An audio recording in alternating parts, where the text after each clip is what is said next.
തിരുവചനം തിരുവചനം. യേശുവിൽ ഏറ്റവും പ്രിയപ്പെട്ട എൻ്റെ സഹോദരി സഹോദരന്മാരെ, കർത്താവായ യേശു ക്രിസ്തുവിൻ്റെ ഉപമകളിലൂടെ നമ്മൾ ഇന്നും യാത്ര ചെയ്യുകയാണ്. കർത്താവ് പഠിപ്പിച്ച ഉപമയിൽ ലൂക്കാ സുവിശേഷം 14-ാം അധ്യായം 7 മുതലുള്ള വാക്യങ്ങളിൽ ഒരു ഉപമ പറഞ്ഞിരിക്കുന്നു. ആ ഉപമ ഇതാണ്: ഒരു വിരുന്നിന് ക്ഷണിക്കപ്പെടുന്ന സമയത്ത് പ്രമുഖ സ്ഥാനങ്ങൾ ക്ഷണിക്കപ്പെട്ടവർ തിരഞ്ഞെടുക്കുന്നത് കണ്ടപ്പോൾ യേശു തൻ്റെ ശിഷ്യന്മാരോട് ഇപ്രകാരം പറഞ്ഞു: നിങ്ങളെ ആരെങ്കിലും വിരുന്നിന് ക്ഷണിക്കുമ്പോൾ നിങ്ങൾ ഏറ്റവും മുൻവശത്തെ നിരയിൽ പോയി ഇരിക്കരുത്. പകരം നിങ്ങൾ ഏറ്റവും പുറകിലത്തെ നിരയിൽ പോയി ഇരിക്കണം. അപ്പോൾ നിങ്ങളെ വിളിച്ച ആതിഥേയൻ എല്ലാവരുടെയും മുൻപിൽ വച്ച് നിങ്ങളെ ബഹുമാനിച്ച് പുറകിൽ നിന്നും എഴുന്നേൽപ്പിച്ച് മുൻപിൽ കൊണ്ടുപോയി ഇരുത്തിയാൽ നിങ്ങൾ ബഹുമാനിതരാകും. ഇനി തിരിച്ചാണ് സംഭവിക്കുന്നതെങ്കിലോ, ഏറ്റവും മുൻപിൽ പോയിരിക്കുമ്പോൾ ആതിഥേയൻ വന്നിട്ട് നമ്മളെ പിടിച്ച് പുറകോട്ട് പോയിരിക്കാൻ പറയുമ്പോൾ, ഇത് മറ്റു വ്യക്തികൾക്ക് വേണ്ടിയുള്ള സ്ഥലമാണെന്ന് പറയുമ്പോൾ നമ്മൾ എല്ലാവരുടെയും മുമ്പിൽ അപമാനിക്കപ്പെടാൻ ഇടയുണ്ട്. നമ്മുടെയൊക്കെ സ്വാഭാവികമായ ജീവിതത്തിൽ സംഭവിക്കാവുന്ന ഒരു കാര്യം, നമ്മൾ അധികം ശ്രദ്ധിക്കാതെ പോകുന്നൊരു കാര്യം, ദൈവമായ കർത്താവ് ശ്രദ്ധയോടെ നമ്മളെ ചൂണ്ടിക്കാണിച്ചുകൊണ്ട് ഒരു വലിയ സന്ദേശം ഇവിടെ പഠിപ്പിക്കുകയാണ്.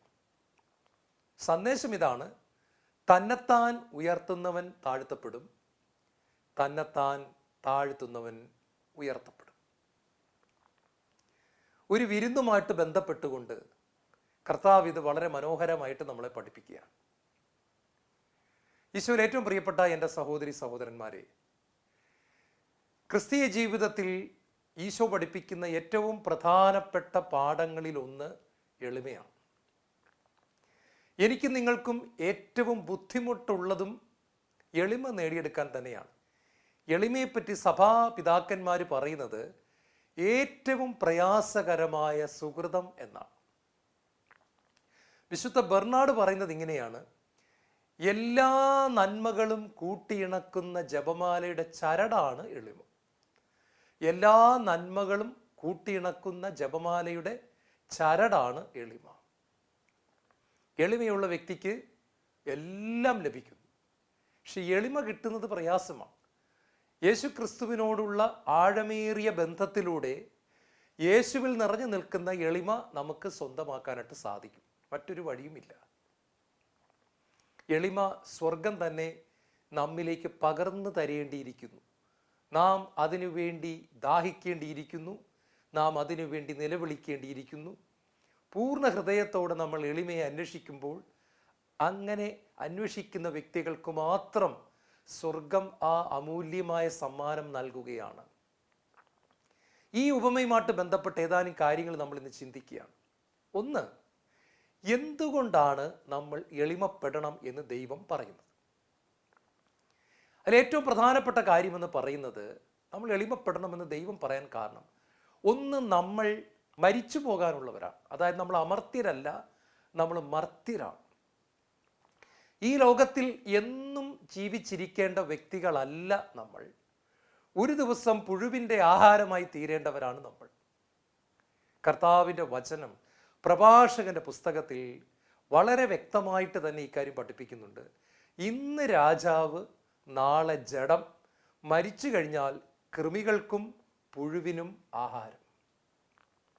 അപ്പം നമ്മളിന്ന് ഈ റോഡിലൂടെയൊക്കെ പോകുമ്പോൾ എന്തൊരു തിരക്കാണ്. നമ്മൾ ഓർത്തിച്ചാൽ മതി, ഈ കാറിൻ്റെ അകത്തും ബസ്സിൻ്റെ അകത്തും ഒക്കെ ഇരിക്കുന്ന ആളുകളെല്ലാം പുഴുവിൻ്റെ ആഹാരമാണ്. നാളത്തെ പുഴുക്കളുടെ ആഹാരങ്ങളാണ് ഈ നടന്നു പോകുന്ന ജനം. ഒരു ബസ് സ്റ്റാൻഡിൽ ചെല്ലുമ്പോൾ അവിടെ നിൽക്കുന്ന വലിയൊരു ജനക്കൂട്ടം പുഴുവിൻ്റെ ആഹാരമാണ്. നമ്മൾ ഒരുപാട് ഡിഗ്രി ഉള്ളൊരു വ്യക്തിയെ കാണുമ്പോൾ ഓർത്താൽ മതി, ഒരു പുഴുവിൻ്റെ ആഹാരം നടന്നു വരുന്നു. വലിയ നിലയിലിരിക്കുന്ന ഒരു ഉദ്യോഗസ്ഥനെ കാണുമ്പോൾ ഓർത്താൽ മതി, ഒരു പുഴുവിൻ്റെ ആഹാരം കസേരയിലിരിക്കുന്നു. ഇന്നല്ലെന്നേ ഉള്ളത്, നാളെ അല്ലെങ്കിൽ മറ്റന്നാൾ സംഭവിക്കേണ്ട ഒരു കാര്യമാണ്. അപ്പം ഞാൻ പുഴുവിൻ്റെ ആഹാരമായി തീരാനുള്ളവനാണ്. ഞാൻ ഇന്ന് അലങ്കരിക്കുന്ന എൻ്റെ ശരീരം, ഞാൻ ചീകി വയ്ക്കുന്ന എൻ്റെ മുടി, ഞാൻ കഴുകുന്ന എൻ്റെ മുഖം, ഇതെല്ലാം നാളെ പുഴുക്കൾ തിന്നാനുള്ളതാണ് എന്നുള്ള തിരിച്ചറിവ് ഒരു മനുഷ്യനെ എളിമയിൽ നിർത്തേണ്ടതാണ് എന്ന് കർത്താവിൻ്റെ വചനം പഠിപ്പിക്കുകയാണ്. എന്തുകൊണ്ടാണ് പ്രിയപ്പെട്ടവരെ നമുക്ക് ഇടയ്ക്ക് ചില രോഗങ്ങളൊക്കെ വരുന്നത്? നമ്മൾ എത്ര നന്നായിട്ട് ജീവിച്ചു നോക്കിയാലും ഇടയ്ക്ക് ചില രോഗങ്ങൾ വരും. നമ്മൾ എത്ര നീതിയോടെ ജീവിച്ചാലും ചില വേദനകളും ചില തട്ടും മുട്ടും ഒക്കെ നമുക്ക് കിട്ടും. നമ്മുടെ കാല് അവിടെ പോയി ഒന്ന് ഇടിക്കുന്നു, ഒന്ന് മുറിയുന്നു, ഒരു സ്റ്റിച്ച് ഇടേണ്ടി വരുന്നു, അല്ലെങ്കിൽ ഒരു ഇഞ്ചക്ഷൻ എടുക്കേണ്ടി വരുന്നു, നമ്മുടെ വയറ്റിനൊരു അസുഖം വരുന്നു, നമ്മൾ വയറ്റ് വേദനയാൽ നമ്മൾ പൊളയുന്നു, തലവേദന എടുക്കുന്നു. ഇതൊക്കെ എന്തുകൊണ്ടാണ് സംഭവിക്കുന്നത്? നമ്മൾ നമ്മുടെ ജീവിതത്തിൻ്റെ ആ മർത്യമായ ഒരു വശം തിരിച്ചറിയാൻ വേണ്ടിയിട്ട് ദൈവം അനുവദിക്കുന്നതാണിത്. ദൈവം തരുന്നതല്ല, ദൈവം അത് അനുവദിക്കുന്നതാണ്. കാരണം ഇതൊന്നും ഇല്ല എന്നുണ്ടെങ്കിൽ മനുഷ്യൻ സ്വർഗത്തെക്കുറിച്ച് ചിന്തിക്കത്തില്ല. മനുഷ്യൻ എന്നും ഭൂമിയിൽ ജീവിച്ചാൽ മതി എന്ന് പറയും.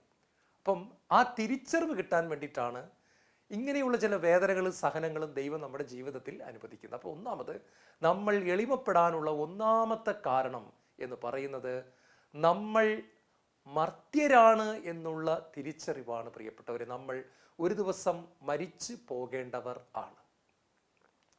അടുത്തതായിട്ട് നമ്മൾ എളിമപ്പെടാനുള്ള കാരണം നമ്മുടെ അറിവ് തീരെ പരിമിതമാണ്. അതായത് ഈ പലപ്പോഴും നമ്മൾ സംസാരിക്കുന്നത് കേട്ടാൽ തോന്നും നമുക്കെല്ലാം അറിയാം. ഏത് കാര്യത്തിലും നമുക്ക് അഭിപ്രായമുണ്ട്. പ്രത്യേകിച്ച് മലയാളികളോട് നമ്മൾ സംസാരിച്ചു കഴിഞ്ഞാൽ എന്ത് കാര്യത്തിലും ഒരു അഭിപ്രായം പറഞ്ഞിരിക്കും. അതിപ്പോൾ കമ്പ്യൂട്ടറിനെ കുറിച്ച് ABCD അറിയാത്ത ഒരാളാണെങ്കിലും കമ്പ്യൂട്ടറിനെ കുറിച്ച് എന്തെങ്കിലും ഒരു കമൻറ്റ് പറയും. ചന്ദ്രനിൽ പോകുന്നതിനെ കുറിച്ച് ഒന്നും അറിയാത്തൊരു വ്യക്തിയാണെങ്കിലും ചന്ദ്രനിൽ പോകുന്നതിനെ കുറിച്ച് 2 ഡയലോഗ് അടിച്ചിരിക്കും. അപ്പം നമുക്ക് ഇത് അറിഞ്ഞുകൂടാ എന്ന് പറയാനുള്ള എളിമ നമുക്കില്ല. അതാണ് നമ്മുടെ പ്രശ്നം. നമ്മുടെ അറിവ് തീരെ പരിമിതമാണ്.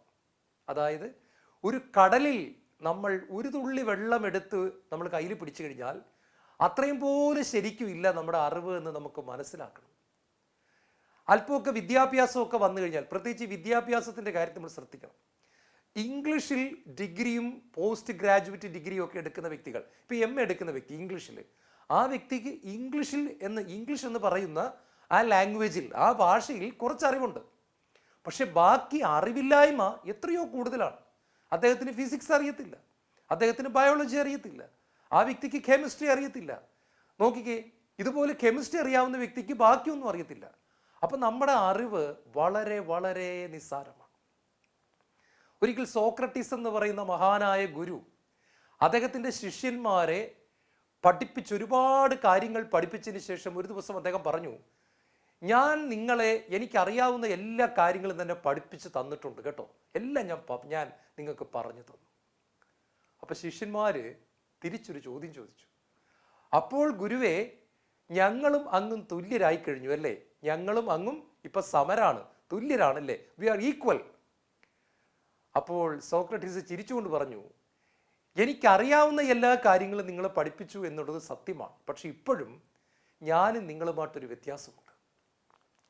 എന്തൊക്കെ എനിക്കറിഞ്ഞുകൂടാ എന്നതിനെപ്പറ്റി എനിക്ക് വ്യക്തമായ ധാരണയുണ്ട്, നിങ്ങൾക്കതില്ല. എന്തറിഞ്ഞുകൂടാ എന്ന് നിങ്ങൾക്കിപ്പോഴും അറിയത്തില്ല, എനിക്കതറിയാം.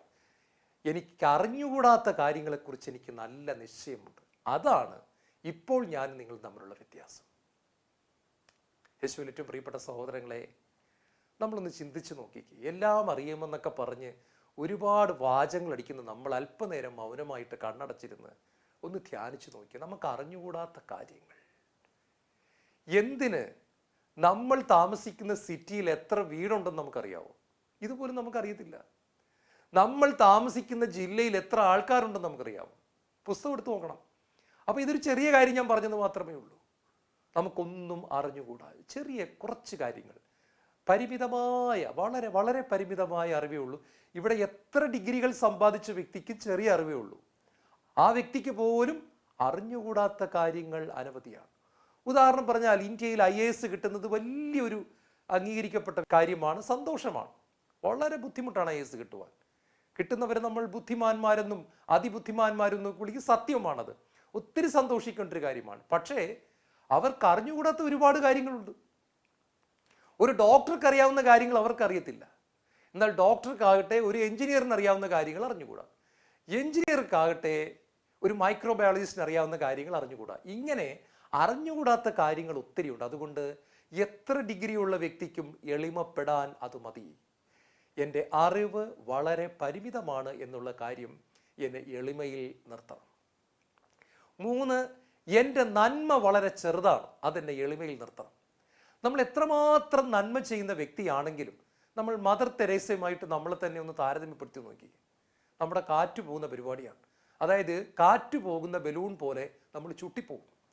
ഒരുപാട് നന്മ പ്രവൃത്തികൾ ചെയ്യുന്നു, പാവപ്പെട്ടവരെ സഹായിക്കുന്നു എന്നൊക്കെ പറഞ്ഞ് ഇങ്ങനെ വീർത്ത് വീർത്ത് ചീർത്തിരിക്കുന്ന ഒരു വ്യക്തി ഒരു 10 മിനിറ്റ് നേരം കണ്ണുകൾ അടച്ചിരുന്ന് മദർ തെരേസയുടെ ജീവിതവും മദർ യൂറോപ്യൻ കൺട്രി വിട്ട് ഈ ഇന്ത്യ എന്ന് പറയുന്ന പാവപ്പെട്ട രാജ്യത്ത് വന്ന് പാവപ്പെട്ടവരിൽ പാവപ്പെട്ടവർ ധരിക്കുന്ന വേഷവും ധരിച്ച് ഒരു ജോഡി വസ്ത്രങ്ങളെ ഉണ്ടായിരുന്നുള്ളൂ. എന്തുമാത്രം കഷ്ടപ്പെട്ടാണ് ഈ ഭാരതത്തിൽ പാവങ്ങൾക്ക് വേണ്ടി ജീവിച്ച്. നമ്മൾ കുറച്ചു നേരം ചിന്തിക്കുമ്പോൾ നമ്മുടെ നന്മയെല്ലാം വട്ടപൂജ്യമായി തീരുന്നു. നമ്മൾ പെട്ടെന്ന് എളിമപ്പെട്ടു പോവുകയാണ്. ഇതുപോലെ പ്രിയപ്പെട്ട സഹോദരങ്ങളെ, നമ്മൾ ഇങ്ങനെയൊക്കെ ചിന്തിക്കുകയും ധ്യാനിക്കുകയും ചെയ്യുകയാണെങ്കിൽ മനുഷ്യന് ചിന്തിക്കാനും ധ്യാനിക്കാനും സമയമില്ലാത്തവണ്ണം പിശാച് നമ്മുടെ ജീവിതങ്ങളെ തിരക്കുള്ളതാക്കി കളഞ്ഞതുകൊണ്ടാണ് സത്യത്തിൽ ഇന്ന് മനുഷ്യർക്ക് ദൈവത്തെ അറിയാൻ പറ്റാത്തത്. ഈ തിരക്ക്, ഈ ഓടിക്കൊണ്ടിരിക്കുന്ന ഓട്ടത്തിനിടയ്ക്ക് ഞാൻ ഇപ്പോൾ പറയുന്ന ഇങ്ങനെയുള്ള കാര്യങ്ങൾ, ആത്മീയ ചിന്തകൾ ചിന്തിക്കുവാനോ ധ്യാനിക്കുവാനോ നമുക്ക് സാധിക്കാതെ പോകുന്നതിനാൽ നമ്മുടെ ജീവിതം വെറും ലൗകികമായി തീരുന്നു, ജഡികമായി തീരുന്നു. ബുദ്ധിയുള്ള മൃഗം ജീവിക്കുന്നത് പോലെ ജീവിക്കുന്നു, നമ്മൾ മരിക്കുന്നു. യാതൊരു അർത്ഥവുമില്ലാത്തൊരു ജീവിതം ജീവിച്ച് എന്തൊക്കെയോ ചെയ്ത് കുറച്ച് പണവും ബാങ്കിലിട്ട് കുറച്ച് മക്കൾക്ക് വേണ്ടി ശരിയായോ തെറ്റായോ രീതിയിൽ കുറച്ച് സമ്പാദിച്ച് നമ്മൾ കടന്നു പോകുന്നു. പ്രിയപ്പെട്ടവരെ, കുറച്ച് കഴിയുമ്പോൾ ഈ മക്കളോ മക്കളുടെ മക്കളോ ഒന്നും നമ്മളെ ഓർക്കുന്നില്ല. 10 തലമുറയ്ക്കുള്ളത് ഞാൻ സമ്പാദിച്ചു എന്ന് വീമ്പടിക്കുന്ന ചേട്ടന്മാരെ കണ്ടിട്ടുണ്ട്. ചേട്ടാ, 2ാമത്തെ തലമുറ നിങ്ങളെ ഓർക്കത്തില്ല. ഇനി ഓർത്താൽ പോലും 3ാമത്തെ തലമുറ കണിശമായിട്ട് നിങ്ങളെ ഓർക്കത്തില്ല. അപ്പോൾ നമ്മുടെ ജീവിതത്തിലെ നന്മകൾ പോലും മദർ തെരേസയോട് ഒരിക്കൽ ചോദിച്ചു, അമ്മ ഒരുപാട് നന്മകൾ ചെയ്യുന്നുണ്ടല്ലോ. അപ്പൊ അമ്മ പറയാമായിരുന്നു, അമ്മ ഇങ്ങനെയാണ് പറഞ്ഞത്, എനിക്ക് ചെയ്യാൻ പറ്റുന്ന ഒരുപാട് നന്മകൾ ചെയ്യാൻ പറ്റാതെ പോയല്ലോ എന്നൊരു സങ്കടം എനിക്കുണ്ട്. അത്ഭുതപ്പെട്ടു പോകുന്ന ഒരു വാചകമാണിത്. എനിക്ക് ചെയ്യാൻ പറ്റുമായിരുന്ന നന്മകൾ ചെയ്യാൻ പറ്റിയില്ലല്ലോ എന്നുള്ളൊരു സങ്കടം എനിക്കുണ്ട്. അപ്പൊ പ്രിയപ്പെട്ടവരെ, മദർ തെരേസ പോലും എളിമപ്പെട്ടുകൊണ്ടിരുന്നത് തൻ്റെ നന്മകൾ പോലും ചെറുതാണെന്നുള്ള ബോധ്യത്തിൽ അമ്മയ്ക്ക് എളിമയിൽ നിലനിൽക്കാനായിട്ട് സാധിച്ചു. അപ്പം അതുകൊണ്ട് ഞാൻ ദശാംശം കൊടുക്കുന്നു, ഞാൻ പാവങ്ങളെ സഹായിക്കുന്നു, ഞാൻ സുവിശേഷ വേലയ്ക്ക് അങ്ങോട്ടും ഇങ്ങോട്ടും ഓടുന്നു, ഞാൻ നൈറ്റ് വിജിൽ നിന്ന് പ്രാർത്ഥിക്കുന്നു, ഞാൻ എല്ലാ സുവിശേഷകർക്കും വേണ്ടി കൈവിരിച്ചു പിടിച്ച് പ്രാർത്ഥിക്കുന്നു. ഇതൊക്കെ നല്ല കാര്യമാണെങ്കിലും ഇതൊന്നും നമുക്ക് പുകഴ്ചയ്ക്കോ അഹങ്കാരത്തിനോ സ്വയം ഉയർത്തലിനോ കാരണമായി തീരരുത്. കാരണം നമ്മേക്കാൾ ഒരുപാട് നന്മയുള്ള വ്യക്തികൾ ഈ ലോകത്ത് ജീവിച്ചിരിപ്പുണ്ട്. നമ്മേക്കാൾ ഒരുപാട് നന്മ ചെയ്യുന്ന വ്യക്തികൾ ഈ ലോകത്തിൽ ജീവിച്ചിരിക്കുന്നുണ്ട്. വീണ്ടും നമ്മൾ എളിമപ്പെടണം എന്ന് പറയാനുള്ള പ്രധാനപ്പെട്ട ഒരു കാരണം ദൈവത്തിൻ്റെ അപരിമേയമായ മഹത്വം നമ്മൾ ധ്യാനിക്കുന്നതാണ്. ദൈവത്തിൻ്റെ അപരിമേയമായ മഹത്വം നമ്മൾ ധ്യാനിക്കുമ്പോൾ നമ്മൾ നിസ്സാരരായി പോകുന്നു. ഉദാഹരണം പറഞ്ഞാൽ പ്രിയപ്പെട്ടവരെ, ഒരു മെഴുകുതിരി നമ്മൾ നട്ടുച്ച 12 മണിക്ക് ഒരു മെഴുകുതിരിയും കത്തിച്ച് വച്ച് നമ്മൾ ഒരു തെരുവിലൂടെ പോവുക എന്ന് വിചാരിക്കുക. കത്തിച്ചൊരു മെഴുകുതിരി പിടിച്ചുകൊണ്ട് തെരുവിലൂടെ പോയാൽ ഒരു കാര്യം ഉറപ്പാണ്, ഈ മെഴുകുതിരി കത്തുന്നു എന്നുള്ള കാര്യം പോലും ഒരുപാട് പേര് ശ്രദ്ധിക്കത്തില്ല. നമ്മുടെ കയ്യിൽ ഒരു മെഴുകുതിരി ഉണ്ട് എന്നുള്ള സത്യമാണ്. പക്ഷെ നമ്മുടെ കയ്യിലിരിക്കുന്ന മെഴുകുതിരിക്ക് തീ ഉണ്ടോ എന്ന് അറിയണമെങ്കിൽ സൂക്ഷിച്ചു നോക്കണം. കാരണം സൂര്യൻ കത്തി ജ്വലിച്ച് നിൽക്കുന്നതിനാൽ ഈ മെഴുകുതിരിയുടെ പ്രകാശം ഇല്ല എന്ന് തോന്നുമാറ് ഒരു നിസ്സാരത അവിടെ ഉണ്ട്. ഇതുപോലെ നമ്മൾ എത്രമാത്രം ആത്മീയമായിട്ട് വളർന്നു എന്ന് പറഞ്ഞാലും ഒരു മെഴുകുതിരിയുടെ ഇഫക്റ്റാണ്. പരിശുദ്ധരിൽ പരിശുദ്ധനായ ദൈവം ഇതാ നമ്മുടെ മുൻപിൽ പ്രകാശിച്ച് നിൽക്കുമ്പോൾ ആ വലിയ പ്രകാശത്തിൻ്റെ മുൻപിൽ നമുക്കറിയാം, ബൈബിളിൽ യഥാർത്ഥത്തിൽ ദൈവത്തെ കണ്ടിട്ടുള്ള വ്യക്തികൾ ആരും കൈയടിച്ചിട്ടുമില്ല, ചാടിയിട്ടുമില്ല, തുള്ളിയിട്ടുമില്ല. അവരെല്ലാം ചെയ്തൊരു കാര്യമുണ്ട്, നിങ്ങൾ ശ്രദ്ധിച്ച് കേൾക്കണം. അവരെല്ലാം ചെയ്തത് കമിഴ്ന്നു വീണു. I fell like a dead man എന്നാണ് യോഹന്നാൻ പറയുന്നത്. ഞാൻ മരിച്ചവനെ പോലെ അവൻ്റെ കാൽക്കൽ വീണു. നമ്മൾ ഈ ചാടുന്നതും ഡാൻസ് കളിക്കുന്നതും തുള്ളുന്നതും ഒക്കെ ശരിക്കും പറഞ്ഞാൽ നല്ലതാണ്. അത് എപ്പോഴെന്നറിയാമോ? അത് ചെറിയൊരു അഭിഷേകമൊക്കെ ഉള്ള സമയത്ത് അതൊക്കെ നല്ലതാണ്. പക്ഷേ യഥാർത്ഥത്തിൽ ദൈവം രംഗത്തേക്ക് ഇറങ്ങി വന്നാൽ പിന്നെ അവിടെ ഒന്നുമില്ല, മരണമാണ്. അതുകൊണ്ടാണ് വചനം പറയുന്നത്, എന്നെ കണ്ടാൽ നീ മരിക്കും. If you see me you will die. നീ എൻ്റെ മഹത്വം കണ്ടാൽ നീ മരിക്കുമെന്ന് പറഞ്ഞാൽ നമ്മുടെ ജഡം മരിക്കും. ജഡത്തിന് പിന്നെ പൊങ്ങാൻ പറ്റത്തില്ല, ജഡം മരിക്കും. അതുകൊണ്ട് ബൈബിളിൽ ദൈവത്തെ കണ്ടവരെല്ലാം മരിച്ചവരെ പോലെ കാൽക്കൽ വീണു. മോശ വീണു, എസെക്കിയേൽ പ്രവാചകൻ വീഴുന്നുണ്ട്. ദൈവത്തെ കാണുന്നവരെല്ലാം, പൗലോസ് അപ്പോസ്തലൻ ഡമാസ്കസ് റോഡിൽ അടിച്ചു തല്ലി താഴെ വീഴുകയാണ്. അപ്പം ഇതെന്താണ്? ജഡത്തിൻ്റെ ചലനം പൂർണ്ണമായിട്ട് നിന്നു പോവുകയാണ്. ജഡത്തിനൊന്നും ചെയ്യാൻ പറ്റാത്തൊരവസ്ഥയാണ് ദൈവം വരുമ്പോൾ സംഭവിക്കുന്നത്.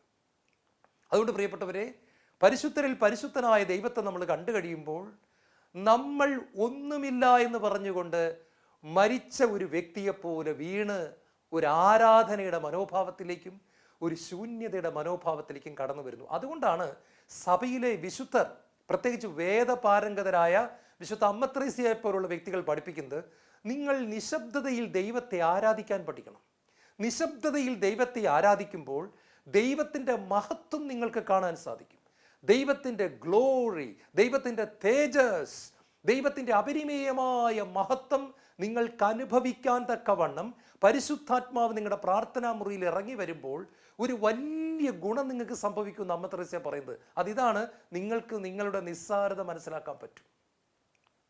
അപ്പോൾ ഈശോയിൽ ഏറ്റവും പ്രിയപ്പെട്ടവരെ, നമ്മുടെ പ്രാർത്ഥന എന്ന് പറയുന്നത് ചുമ്മാ ഒരു കരുണക്കൊന്ത ചൊല്ലുന്നതോ, ചുമ്മാ 2 ജപമാല ചൊല്ലുന്നതോ, ചുമ്മാ 2 പുസ്തകത്തിരിക്കുന്ന പ്രാർത്ഥന ചൊല്ലുന്നതോ ആകരുത്. ഇതൊക്കെ നല്ല കാര്യമാണെങ്കിലും പലപ്പോഴും നമുക്ക് ദൈവത്തെ കറക്റ്റായിട്ട് അനുഭവിക്കാൻ പറ്റുന്നില്ല. കാരണം നമ്മൾ പ്രാർത്ഥിച്ചങ്ങ് പോവുകയാണ്. പകരം നമ്മൾ ദൈവത്തിൻ്റെ മുമ്പിൽ വെയിറ്റ് ചെയ്യുമ്പോൾ, കാത്തിരിക്കുമ്പോൾ, ദൈവത്തിന് വേണ്ടി കൊതിയോടെ കാത്തിരിക്കുമ്പോൾ, നിശബ്ദതയിൽ ആരാധിക്കുമ്പോൾ ആ ദൈവം വരുന്നത്. ദൈവം വന്ന് ദൈവത്തിൻ്റെ മഹത്വം നമ്മുടെ പ്രാർത്ഥനാ മുറിയിൽ നിറയുമ്പോൾ, നമ്മുടെ ശരീരത്തിലും ആത്മാവിലും മനസ്സിലും ആ തേജസ് വന്ന് നിറഞ്ഞു കഴിയുമ്പോൾ നമ്മൾ പ്രകാശിക്കും. നമ്മുടെ മുഖം പ്രകാശിക്കും, നമ്മുടെ ഹൃദയം പ്രകാശിക്കും, നമുക്ക് നമ്മുടെ നിസ്സാരത തിരിച്ചറിയാൻ സാധിക്കും. അതുകൊണ്ട് പ്രിയപ്പെട്ടവരെ, ദൈവത്തിൻ്റെ മഹത്വം കാണുന്ന വ്യക്തി ആ നിസ്സാരത തിരിച്ചറിയുന്നു, എളിമപ്പെടുന്നു. വീണ്ടും നമ്മൾ എളിമപ്പെടാനുള്ള മറ്റൊരു കാരണം പ്രപഞ്ചത്തിലെ നമ്മുടെ സ്ഥാനം തിരിച്ചറിയുന്നതാണ്. ഈ വലിയ പ്രപഞ്ചത്തിൽ ഇപ്പോൾ ഭൂമി തന്നെ 700 കോടി ജനങ്ങളുണ്ട്. ഒന്ന് ആലോചിച്ച് നോക്കണം. ഈ 700 കോടി ജനങ്ങളുടെ അകത്ത് ഒരു വ്യക്തിയാണ് ഞാൻ. 700 കോടി ജനങ്ങളിലെ ഒരു വ്യക്തിയാണ് ഞാൻ. നോക്കുക. ഇനി പ്രപഞ്ചത്തിൻ്റെ കണക്കെടുക്കുകയാണെങ്കിലോ, കോടാനുകോടി നക്ഷത്രങ്ങളുടെ അകത്ത്, കോടാനുകോടി ഗ്രഹങ്ങളുടെ അകത്ത് ഒരു കൊച്ചു ഗ്രഹമായ ഭൂമിയിൽ, ഈ ഭൂമിയുടെ ഒരു മൂലയ്ക്ക് ആരാലും അറിയപ്പെടും. നമ്മളെ എത്ര പേർക്കറിയാം പ്രിയപ്പെട്ടവരെ? നമ്മളെ എത്ര പേർക്കറിയാം? ഇവിടുത്തെ ഏറ്റവും വലിയ ആളെപ്പോലും എത്ര പേർക്കറിയാം? ഉദാഹരണത്തിന് ഇന്ത്യൻ പ്രധാനമന്ത്രിയെ പോലും ലോകത്തിലുള്ള എല്ലാവർക്കും അറിയാവൂ? അറിയത്തില്ല. നമ്മൾ വിചാരിക്കുന്ന അറിയാവുന്നതാണ്, അറിയത്തില്ല. ഉദാഹരണം പറഞ്ഞാൽ, ബ്രസീൽ ഭരിക്കുന്ന ആരാന്ന് ഞാൻ നിങ്ങളോട് ചോദിച്ചാൽ നിങ്ങൾക്ക് പേരറിയാവും. മെക്സിക്കോ ഭരിക്കുന്ന ആരാന്ന് ചോദിച്ചാൽ നിങ്ങൾക്ക് എന്നോട് ഇപ്പോൾ പറയാൻ പറ്റുമോ? പറയാൻ പറ്റത്തില്ല. ഇറ്റലി ആരാ ഭരിക്കുന്നത്? നിങ്ങൾക്ക് പറയാൻ പറ്റുമോ? പോർച്ചുഗൽ ആരാ ഭരിക്കുന്നത്? പറയാൻ പറ്റുമോ? നിങ്ങൾക്കറിയത്തില്ല. ഇത് കണ്ടോ? ഇതുപോലെ ഇന്ത്യ ഭരിക്കുന്ന ആരാന്ന് ലോകത്തിലുള്ള എല്ലാവർക്കും ഒന്നും അറിയത്തില്ല, കുറേ പേർക്ക് അറിയാം. അപ്പോൾ ഏറ്റവും പ്രശസ്തരായ വ്യക്തികൾ പോലും നിസ്സാരരാണ്. കാണുക, ഏറ്റവും പ്രശസ്തരായ വ്യക്തികൾ പോലും, നിങ്ങൾക്കറിയാമോ, മാർപ്പാപ്പയുടെ പേര് പോലും അറിയാത്ത ആൾക്കാരുണ്ട്. ഞാനൊരിക്കൽ ഒരു ധ്യാന സമയത്ത് ഒരു പാവപ്പെട്ട പള്ളിയിൽ ഒരു കൺവെൻഷൻ നടത്തുകയാണ്. കേരളത്തിലെ ഏറ്റവും അറിയപ്പെടുന്ന ധ്യാന ഗുരുക്കന്മാരിൽ ഒരാളുടെ പേര് ഞാൻ പറഞ്ഞിട്ട് ചോദിച്ചു, ഇദ്ദേഹത്തെ അറിയാവുന്നവർ കൈപൊക്കാൻ പറയുക. ആ പള്ളിയുടെ അകത്ത് അദ്ദേഹത്തെ അറിയാവുന്നവർ കൈപൊക്കിയത് ഏതാണ്ട് ഒരു 40% പേരേ ഉള്ളൂ. 60% പേർക്കും അദ്ദേഹത്തെക്കുറിച്ച് യാതൊരു അറിവുമില്ല. ഞാൻ വിചാരിച്ചിരുന്നത് അദ്ദേഹത്തെ അറ്റ്ലീസ്റ്റ് കത്തോലിക്കർക്കെങ്കിലും എല്ലാവർക്കും അറിയാമായിരിക്കുമെന്ന്. പക്ഷെ അറിയത്തില്ല പ്രിയപ്പെട്ടവർ. നമ്മൾ തീരെ നിസ്സാരരാണ്. മനസ്സിലാക്കുക, ഈ വലിയ പ്രപഞ്ചത്തിൽ നമ്മുടെ സ്ഥാനം തീരെ ചെറുതാണ്. അതുകൊണ്ട് ദൈവം പറയുന്നു, നീ എളിമപ്പെടണം.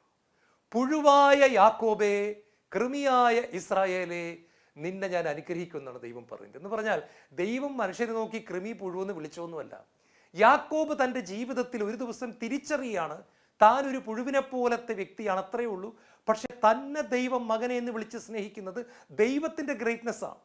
താൻ നിസ്സാരനാണ്, ദൈവം കൈവിട്ട് കഴിഞ്ഞാൽ താൻ വെറും പുഴുവിനെ പോലെയാണ്. ദൈവം കൈവിട്ട് കഴിഞ്ഞാൽ തൻ്റെ നിസ്സാരത ഒന്നുമില്ല എന്നുള്ള തിരിച്ചറിവ് യാക്കോബിനെ ഒരു വലിയ മനുഷ്യനാക്കി മാറ്റുകയാണ്. ദൈവം പറയുന്നത് ഇത്രയേ ഉള്ളൂ, പുഴുവിനെ പോലെ മാത്രമെന്ന് തിരിച്ചറിഞ്ഞ യാക്കോബേ, കൃമിയെപ്പോലെ നിസ്സാരത തിരിച്ചറിഞ്ഞ യാക്കോബേ, നിന്റെ നിസ്സാരത തിരിച്ചറിഞ്ഞു എളിമപ്പെട്ടു എന്നുള്ള ഒറ്റ കാരണത്താൽ നിന്നെ ഞാൻ ഉയർത്തും, കൈവിടത്തില്ല യാക്കോബേ, ഭയപ്പെടേണ്ട, നിന്നെ ഞാൻ അനുഗ്രഹിക്കും എന്നാണ് ദൈവം പറയുന്നത്. ബൈബിൾ നമ്മൾ വായിക്കുമ്പോൾ കാണാം, ഒത്തിരിയേറെ എളിമയുണ്ടായിരുന്ന ഒരു വ്യക്തിയെ ദൈവം രാജാവാക്കി മാറുന്നുണ്ട്. അത് മറ്റാരുമല്ല, സാവൂളാണ്.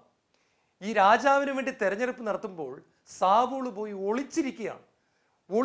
അതായത് എന്നെ കണ്ടുപിടിക്കരുതെന്നും പറഞ്ഞ് അദ്ദേഹം ഒളിച്ചിരിക്കുകയാണ്. സാമുൽ പ്രവാചകൻ രാജാവിനെ അന്വേഷിച്ചൊക്കെ വരുന്ന സമയത്തൊക്കെ നമുക്ക് കാണാൻ പറ്റുന്ന ഇദ്ദേഹം പോയി ഒളിച്ചിരിക്കുകയാണ്.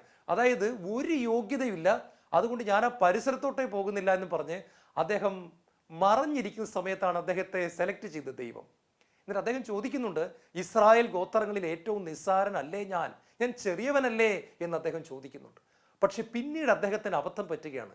കസേര കിട്ടിക്കഴിഞ്ഞപ്പോൾ ഈ കസേര അദ്ദേഹത്തെ കുഴപ്പത്തിലേക്ക് നയിക്കുകയാണ്. രാജാവിൻ്റെ സിംഹാസനം കിട്ടിക്കഴിഞ്ഞപ്പോൾ അദ്ദേഹം അഹങ്കാരിയായി മാറുകയും അദ്ദേഹത്തിൽ പൈശാചിക പ്രവർത്തനം ശക്തമാവുകയും അദ്ദേഹത്തിൻ്റെ അഭിഷേകവും ജീവിതവും സകലതും തകർന്ന് തരിപ്പണമായി പോകും നമ്മൾ കാണുന്നു. അപ്പോൾ എളിമയുണ്ടായിരുന്ന സമയത്ത് ദൈവം അദ്ദേഹത്തെ രാജാവാക്കി ഉയർത്തുന്നു. പിന്നീട് അദ്ദേഹം അഹങ്കാരിയാകുന്ന സമയത്ത് അദ്ദേഹത്തെ കസേരയിൽ നിന്ന് പിടിച്ചിറക്കി എളിമയുള്ള ദാവീദിനെ കസേരയിലേക്ക്, സിംഹാസനത്തിലേക്ക് ദൈവം ഉയർത്തുന്നത് നമ്മൾ കാണുകയാണ്. സകല തലമുറകളും എൻ്റെ ഭാഗ്യവതി എന്ന് പ്രകീർത്തിക്കുമെന്നുള്ള ഒരു പ്രവചനം പരിശുദ്ധാമ്മയുടെ അതരത്തിലൂടെ പരിശുദ്ധാത്മാവ് കൊടുക്കുന്നുണ്ട്. എന്താണ് അതിന് കാരണം?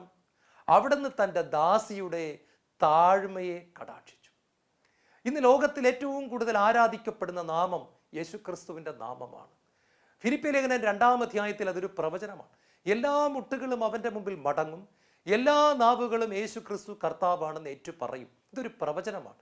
ഇപ്പോൾ യേശുവിനെ ചീത്ത വിളിക്കുന്നവരും ഇപ്പോൾ യേശുവിനെ തെറി വിളിക്കുന്നവരും എല്ലാം ഒരു ദിവസം വാനമേഘങ്ങളിൽ മാലാഖമാരുടെ അകമ്പടിയോടെ, കാഹളനാദത്തിൻ്റെ അകമ്പടിയോടെ യേശു ക്രിസ്തു മിന്നലുളിയെ വെല്ലുന്ന ശോഭയോടെ കടന്നു വരുന്ന ദിവസം സകലമർത്യരും, ഉയർത്തെഴുന്നേൽക്കുന്ന സകലമർത്യരും മുട്ടിന്മേൽ നിന്നുകൊണ്ട് ഇന്ന് യേശുവിനെ ചീത്ത വിളിക്കുന്ന സകലരും യേശു കർത്താവാണെന്ന് വിളിച്ചു പറയുന്നൊരു ദിവസം വരും. ഇതിന് പ്രധാനമായിട്ടും കാരണമായി തീർന്നത് യേശുവിൻ്റെ താഴ്മയാണ്. ഫിലിപ്പിയ ലേഖനം 2-ാം അധ്യായത്തിൽ നമ്മൾ വായിക്കുന്നു, ദൈവത്തോടുള്ള സമാനത നിലനിർത്തേണ്ട കാര്യമായി പരിഗണിക്കാതെ തന്നെ തന്നെ ശൂന്യനാക്കി ദാസന്റെ രൂപം സ്വീകരിച്ച് മനുഷ്യനെ പോലെ കാണപ്പെട്ടു, മരണം വരെ, അതേ കുരിശുമരണം വരെ അനുസരണമുള്ളവനായി തന്നെ തന്നെ താഴ്ത്തി, ആകയാൽ ദൈവം അവനെ അത്യധികം ഉയർത്തി. യേശു ക്രിസ്തു മനുഷ്യ ചരിത്രത്തിൽ ഏറ്റവും എളിമയുണ്ടായിരുന്ന വ്യക്തിയാണ്, ഏറ്റവും താഴ്മ പ്രകടിപ്പിച്ച വ്യക്തിയാണ്. അതുകൊണ്ട് തന്നെ ഏറ്റവും ഉയർത്തപ്പെട്ട നാമമാക്കി ദൈവം യേശുവിൻ്റെ നാമത്തെ മാറ്റുകയാണ്. അപ്പം ഇന്ന് നമ്മൾ കേട്ട ഈ ഉപമയിലൂടെ ഈശോ തരുന്ന സന്ദേശം വളരെ വ്യക്തമാണ്. നമ്മുടെ ജീവിതത്തിൽ നാം ഏറ്റവും കൂടുതൽ ശ്രദ്ധിക്കേണ്ട ഒരു മേഖലയാണ് എളിമയുടെ മേഖല. തന്നെത്താൻ താഴ്ത്തുവാൻ കിട്ടുന്ന ഒരവസരങ്ങളും ഞാൻ പാഴാക്കത്തില്ല എന്ന് പറഞ്ഞ കേരളത്തിൻ്റെ വലിയ വിശുദ്ധ അൽഫോൻസാമ്മയെ നമുക്ക് ഓർക്കാം. തന്നെത്താൻ താഴ്ത്താൻ കിട്ടുന്ന ഒരവസരവും ഞാൻ പാഴാക്കത്തില്ല എന്ന് പറഞ്ഞ് ജീവിച്ചവളെ ലോകത്തിൻ്റെ മധ്യത്തിൽ ദൈവമെടുത്തുയർത്തുകയാണ്. ഞാനൊരിക്കലും ഒരു രാജ്യത്ത് പോയപ്പോൾ ശരിക്കും പറഞ്ഞാൽ അവിടെ മലയാള ഭാഷ സംസാരിക്കുന്ന ആൾക്കാർ വളരെ കുറച്ചേ ഉള്ളൂ. പക്ഷെ അവിടെ അൽഫോൻസാമ്മയുടെ നാമത്തിൽ ഒരു പള്ളി കെട്ടിയിരിക്കുകയാണ്. അവിടെ അൽഫോൻസാമ്മയുടെ നൊവേന നടക്കും. വെള്ളക്കാരാണ് മൊത്തം ഇരുന്ന് പ്രാർത്ഥിക്കുന്നത്. പ്രിയപ്പെട്ടവർ നോക്കുക, വിദേശ രാജ്യങ്ങൾ, പല രാജ്യങ്ങൾ കടന്നു പോലും ഈ അൽഫോൻസാമ്മ എന്ന് പറയുന്ന വ്യക്തിയെ ദൈവം മഹത്വപ്പെടുത്തുകയാണ്. അപ്പം തന്നെത്താൻ താഴ്ത്തിയ ഒരു വ്യക്തിയെ ദൈവം ഉയർത്തുകയാണ്. ഇന്ന് കർത്താവിൻ്റെ ഉപമകളിലൂടെ നമ്മൾ കടന്നു പോകുമ്പോൾ ഈ ഒരു വലിയ സന്ദേശം കർത്താവ് എനിക്കും നിങ്ങൾക്കും തരികയാണ്. വചനം പ്രസംഗിക്കുന്ന ഞാനും കേട്ടുകൊണ്ടിരിക്കുന്ന നിങ്ങളും എളിമയിൽ വളരുവാൻ പരിശുദ്ധാത്മാവ് ആഹ്വാനം ചെയ്യുന്നു. നമുക്ക് കർത്താവിൻ്റെ ആഗ്രഹത്തിന് ആമേൻ പറയാൻ പഠിക്കാം. കർത്താവേ, അവിടുന്ന് ഞങ്ങൾക്ക് എളിമ തന്നില്ലെങ്കിൽ ഞങ്ങൾക്കൊരിക്കലും അങ്ങ് ആഗ്രഹിക്കുന്ന എളിമയിൽ വളരുവാനോ എളിമയെ സ്വന്തമാക്കുവാനോ സാധ്യമല്ല. അതുകൊണ്ട് കർത്താവെ, അവിടുന്ന് ഞങ്ങൾക്ക് എളിമ തരണമേ. ദാനമായി പുണ്യം ഞങ്ങളിൽ നട്ടുപിടിപ്പിക്കണമേ. യേശുവേ സ്തോത്രം, യേശുവേ നന്ദി, യേശുവേ ആരാധന. you.